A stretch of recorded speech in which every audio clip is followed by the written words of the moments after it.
the Roach King. Roach, feels good to be good, Roach. What's going on? Good, man. Good. How's that cigar smoking right now? It is fantastic, my guy. The Clem Sucks pack, the El Tigre pack, the Dabo pack, the whatever you want to name this pack. It's been too long since we've been able to have one of these. This is the sweetest pack of all, my guy, and it is a pleasure to see your face. Beard looking good, my guy. I can tell you got cut up a little bit this weekend. You look fresh. Yeah. Pretty I fresh. had to, man. Wifey Yeah. was complaining about it, so I The had hair to do that. too. The hair got a fresh Roach in the building. Yes, sir. I love it. I love it. Well, Steven, I'm going to hit you with a stat first as we start here because I read this over the weekend and it stuck with me. There are 2 quarterbacks in Gamecocks history all time to throw for 350 plus and 2 or more scores in back-to-back weeks. One of them is named Steven Garcia. The other is named Spencer Rattler. So we got to start there, man. Talk about what you saw from Rattler, especially I thought he showed a lot of guts, a lot of, hey, drop your nuts. He showed a lot of guts on Saturday. Couple early mistakes. You think, oh, man, this might define the day. Absolutely not. He bounces back. The long throw to Antoine Wells in the second half was a huge spark. And I just thought Absolute dart. the way he played and bounced back was admirable, to say the least. And you know how tough it is to win up there. Just talk about what you saw from 7 on Saturday. Oh, absolutely, man. Yeah, those the first couple picks, it's like, oh shit, here we go again. Is this the Spencer we're gonna get today? But like you said, man, he came in there and that ball he threw to Wells down the sideline when he kind of did the little half-ass roll out to the right. Mm-hmm. I mean, that was an absolute dart. You can't hand the ball off any better than that. So for him to kind of just let it go, and that, especially that early pick six and the red zone pick. I mean, that's tough to do. It honestly, it's hard to do. Especially when you're in away games and especially your rivals. So for him to come back and the way he played, the way he did it, that was impressive. So these last 2 weeks, man, he's been playing freaking lights out. I haven't seen anybody play any better in the SEC, honestly. And you look at just what the offense did, Steven, and I think we really have to stop and appreciate the fact that you did it against the Clemson defense. I mean, one of the best in the country. This isn't some slouch. You could say whatever you want about Tennessee, but we knew about the defensive front. We knew about the defensive line. What I thought was so crazy, Steven, is that they knew we had to throw it, right? Like they knew, we weren't getting a crazy push up front, which, again, they got one of the best defensive lines, if not the best defensive line and linebacker combo in college football, and still give credit to the offensive staff. Give credit to Spencer Rattler himself. Give credit to freaking Nate Atkins, who did his best Pat DeMarco impersonation. All of your receivers, I mean, guys on the offensive side, man, just making play after play after play. I thought it was really, really special what they did in the passing game on Saturday. No, absolutely, man. And watching Clemson run up and down the field, especially in the first half, it kind of felt like, they were going to get the momentum. And then all of a sudden we make a huge play, or, we have a huge special teams play. Beamer ball, man. Beamer freaking ball. It's every single time they seem to kind of get the momentum, we would hit them right back in the face and then some. So, it was really fun to watch. I mean, I think that was a huge win, especially after last week being Tennessee. I think, moving forward, that was a big momentum swing right there for us. Yeah, I think, Steven, like you said, to be able to follow up the win, to be able to follow it up and to prove that, some people were saying, well, Tennessee might have been a fluke, whatever.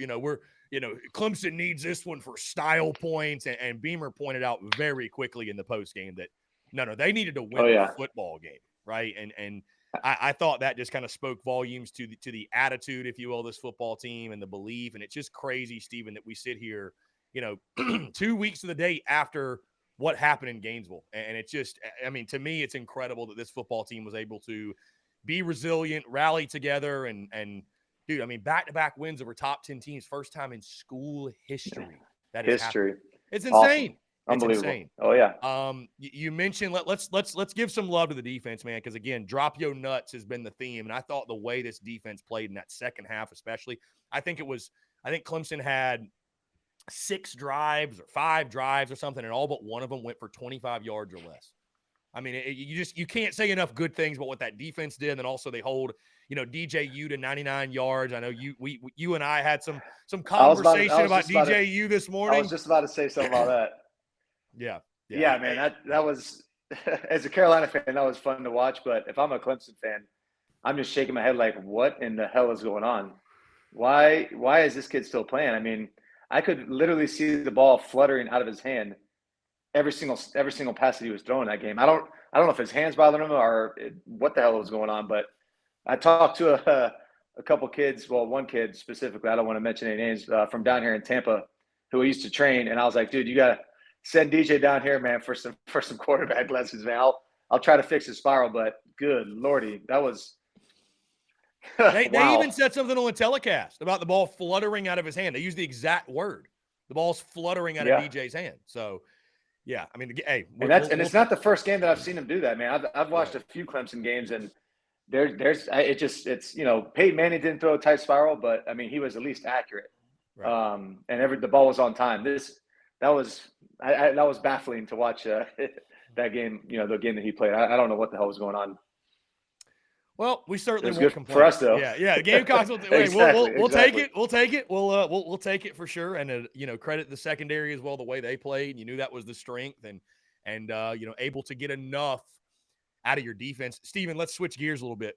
The pass that DJU threw, was it backwards? Yes or no?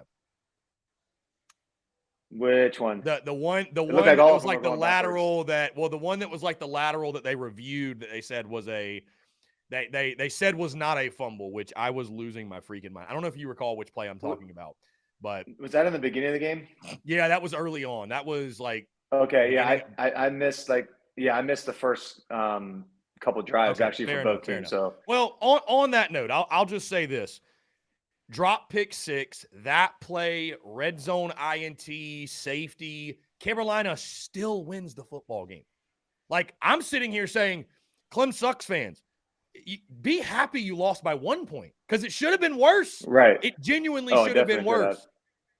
So, It definitely could have. I mean, they I'll give it up to Shipley. I mean, he runs pissed off.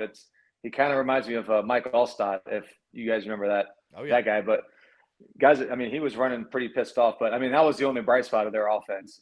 So, like you said, we got to hand it to the defense. They played freaking lights out. And again, Spencer just kept coming back, man. No matter what kind of mistakes he was doing. I was talking with I forgot who it was, but it was the second to last play of the second to last drive we had, and he kind of rolled out to the right and all of a sudden just threw it away as opposed to just falling down and staying in balance and making Clemson burn another timeout.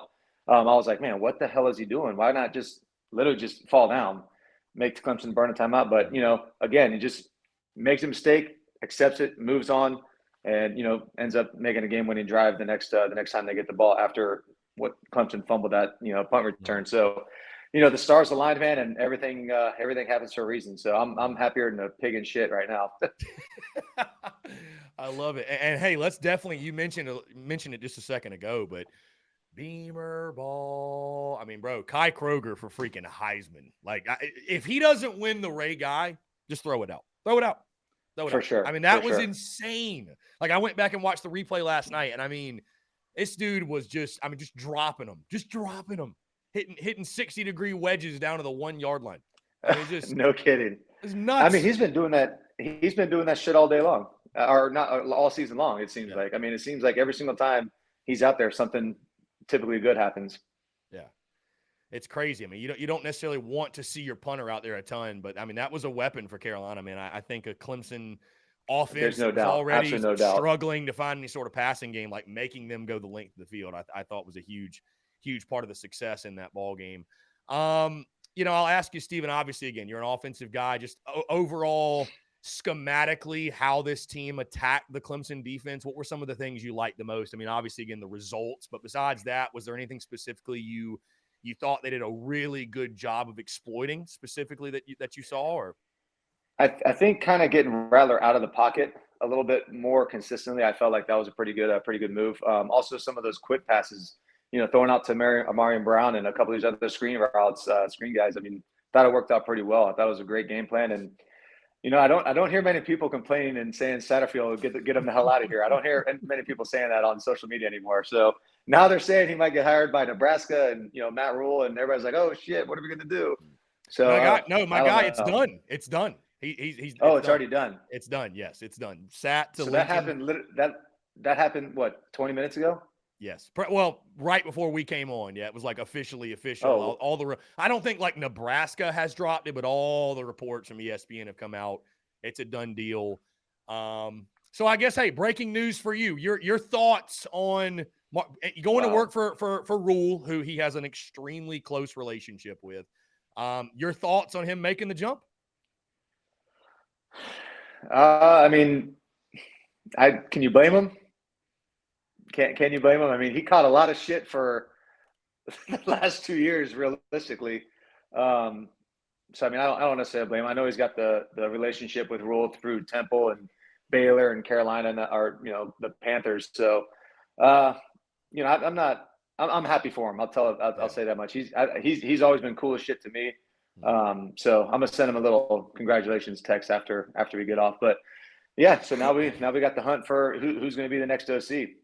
And that's what I was going to say, Stephen, on to important matters when you look at it. I want to get back, by the way. I'm not done dancing on Clem Sucks' grave yet. But when you Me look neither. You at can the do that all day next long. yeah, when you look at the next OC, if you have specific names, go ahead, but I don't expect you to like know every OC that the top guys, candidates. But philosophically, schematically, like what would you prefer? Or, just in your opinion, what would you like? What do you think the next OC? What characteristics does he need to exemplify? Do you think for Shane Beamer? Because this is a much different situation, right? Than when Coach Beamer initially got here, because he was a rookie head coach. He never coached it down as a head coach before, and so I feel like the courting process might be a little bit different now when you For just went sure. 8-4, you just won these back-to-back games over top 10 teams. Now it kind of feels like, hey, we can really just kind of go It's more of a get sex. it's more of a sexy job. Yeah, Yes. it's Yeah. exactly. Yeah, Yeah. no, I 100% agree. It's definitely more appealing since the last 2 weeks. So as far as like schematically and scheme wise, I think Carolina fans want to see more of a spread type deal, more of a run and gun, as opposed to the pro style that Coach Sat has been running the last 2 years. So that's at least that's my opinion. Yeah. As far as coordinators who run that kind of stuff, I don't know off the top of my head, but I'm sure we're going to find somebody good, and I'm sure they're going to open up the checkbook. My guy, we got some folks in the comments that think they ought to give the Roach King a call. There ain't no way, man. There's too much baggage. Way too much baggage. Too much baggage, he says. Too much baggage. Oh my God. That would be fun though, man. You're probably right, but I wish in some sort of alternate universe. I do wish. It would just be legendary. It's funny, man. I was going through my phone looking at old pictures and videos, and I saw a video of me and Perry running a camp in Columbia. So I sent it to him, and he's like, "Dude, you'll never guess what, man. I just got off the phone with Coach Beamer. He just offered me the quarterback job." I'm like, "Get the fuck out of here! You're so full of shit." And he goes, "No, man, I swear, yeah. He called me earlier, and it's a done deal." And I was like, "Say you swear to God." He's like, no, I'm just kidding, man. No. I'm like, are we about to get like, some man, breaking news here? Sweet. Jesus. Dude, I said, man, I would love it. Cool. We would have the most unique quarterback drills of any team in the SEC. But we'd probably have the best quarterback play. I mean, it would go hand in hand. So, anyways, there's no doubt. Yeah. Yeah, I was going to say, Roach King, Rattler kind of looked like you a little bit rolling out of the pocket. That brought back some old shades of rolling to the right and throwing downfield to Alshon. That brought a happy tear to my eye. It really did. It really did. Yep. Yeah. Yep. So, that and the first touchdown, him putting his head down and dude running in for the. I know you were proud of that. I know you were proud of that. Yeah. Yeah. For sure. That's actually when I first started watching. Yeah. Yes, for sure. Dropping the That was awesome. Indeed. Yeah, man, I know it feels good for dude. It's crazy. I had Nathan Pepper reach out, rocking the Beamer ball hat. I had Brian Maddox comment. I mean, Gerald Dix. It's winning that game. It's great for fans, but dude, it's so great for former players and just alumni. And I mean, dude, it had been a long, long time since Carolina had gotten video. And I tell you this, my guy, I know you'll recall this game. That game had shades of 06 to me. Like that, it was eerily noon kick. Late game type of deal, a late field goal seals it, if you will. I don't know. It was cool. It was very cool the way it all played out, I will say. Yeah, no, absolutely. I'm just reading this comment from Nikki Brown. It said, "Give Garcia a set of clubs, a case of beer, and a free round of golf," and we got him. Yeah, it'll cost a little bit more than that, man. I can tell you that. It'll take a hell of a lot more than that to get me out of Tampa. Price is going up. Not as big a cola Inflation. guy as Perry. Not as big a cola guy as Perry. It might take a little bit more of a check. Might take a little bit more of a A little check. bit more. Yeah. Just a little bit. So now, Stephen, we await our fate in regards to the bowl game. I know you're biased. I know which game you hope the Gamecocks get, and it's sounding like it might happen. It sounds like the Gator wants Carolina, but from what I'm hearing, talking to my guy Brad Crawford, I don't think he'll mind me spilling the beans there, but it's sounding more and more like ReliaQuest, which the Outback Bowl could be a likely destination, and if so, Tampa might burn to the ground. I don't know. I'll tell you what, man. I know the Carolina fans travel really well to Tampa, and as I was texting you, man, we'll plan on something.